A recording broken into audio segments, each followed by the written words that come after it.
देखो बेटा, आज हम कूलम्स लॉ करेंगे।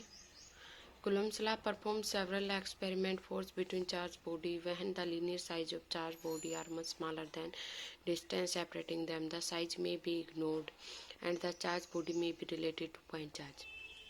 अकॉर्डिंग टू कूलम लॉ क्या डेफिनेशन होगी जो नोट्स में आपने लिखना है। The force of interaction between 2 point charge is directly proportional to the product of the charge and inversely proportional to the square of distance between them. देखो ये definition लिख के ये लिखना है आपने। ये क्या, force of interaction between any 2 point charge directly proportional to the product and inversely proportional to the square of distance. हो गया ना बेटा। तो फोर्स है इंटरेक्शन बिटवीन किस किस के बीच में हो रहा है, दो चार्ज के बीच में, किस प्रोडक्ट में हो रहा है ना, मल्टीप्लाई में।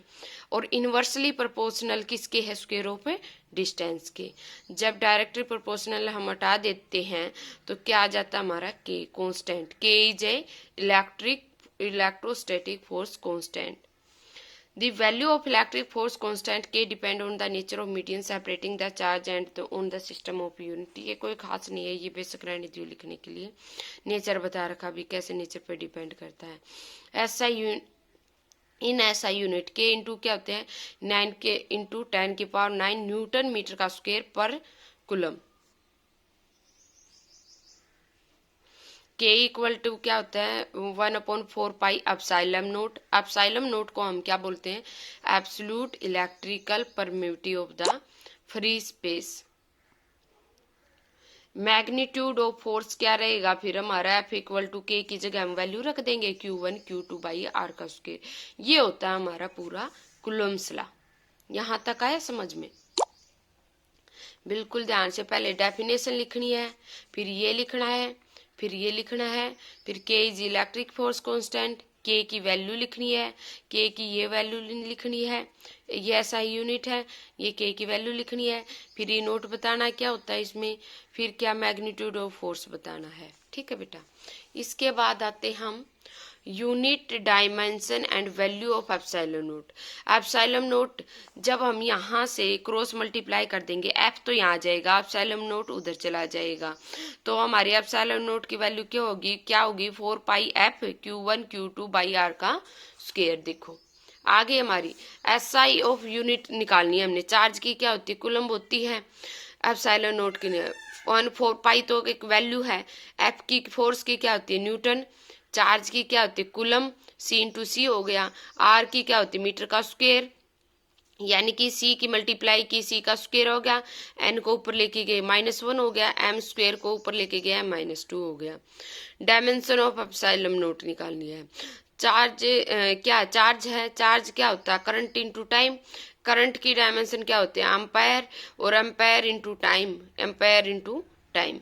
और न्यूटन मीटर का स्क्वायर, न्यूटन का यानी कि डायमेंशन क्या होगी फोर्स की MLT-2। और मीटर जो डिस्टेंस होते वो किस में मापेंगे, L स्क्वायर में। यानी कि इसको सिर्फ ABCD में आपने बता ही रखा होगा। यानी कि पहले M लिखेंगे, फिर L लिखेंगे, फिर T, फिर A, उल्टी ABCD।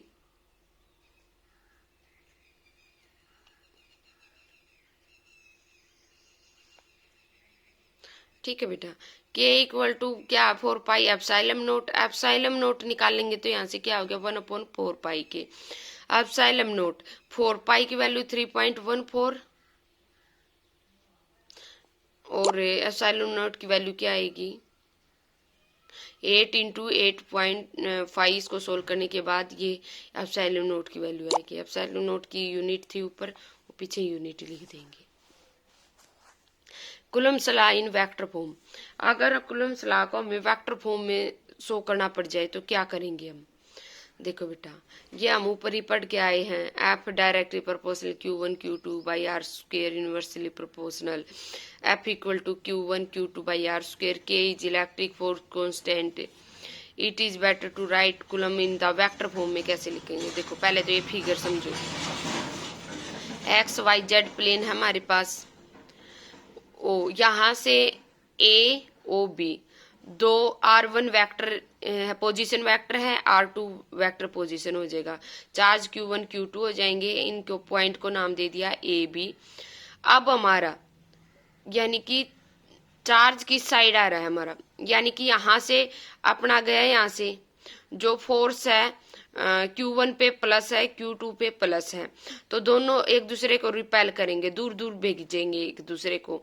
फोर्स ऊपर की साइड गया, कहाँ से गई है, 1 से होके 2 से गया, पोजीशन वेक्टर 1 था ना, 1 से होके 2 की साइड गया, फिर ये इस साइड जाएगा, ये 2 से 1 की साइड जाएगा।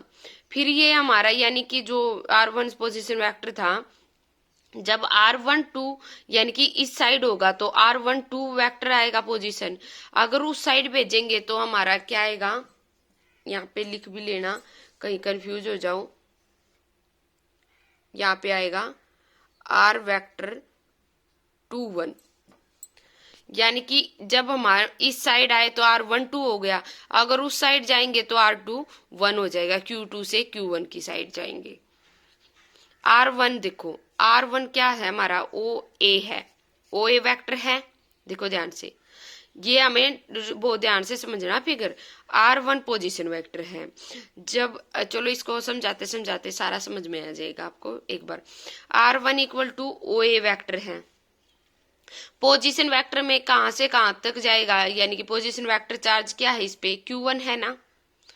R2 वेक्टर पे यानी कि OB वेक्टर है, पोजीशन वेक्टर क्या रहेगा, Q2 रहेगा।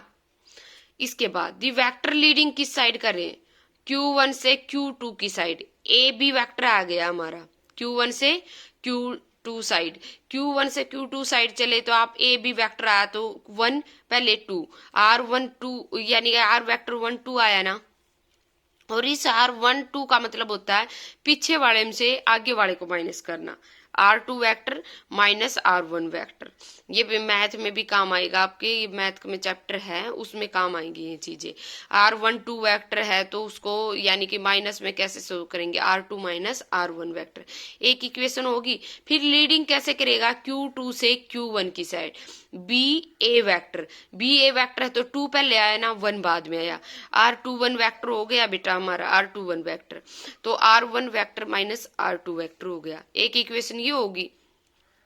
फिर जो R12 वेक्टर है ना, इसका मैग्नीट्यूड हमेशा R12 ही रहेगा, और मैग्नीट्यूड R21 का भी वेक्टर क्या रहेगा, R21 मैग्नीट्यूड रहेगा। ये मैथ में सारी बातें याद रखने की आपको। R1 यानी कि direction of a vector is specified unit vector along the vector we define, यानी कि R12 यूनिट वेक्टर है हमारे पास, इसका फार्मूला क्या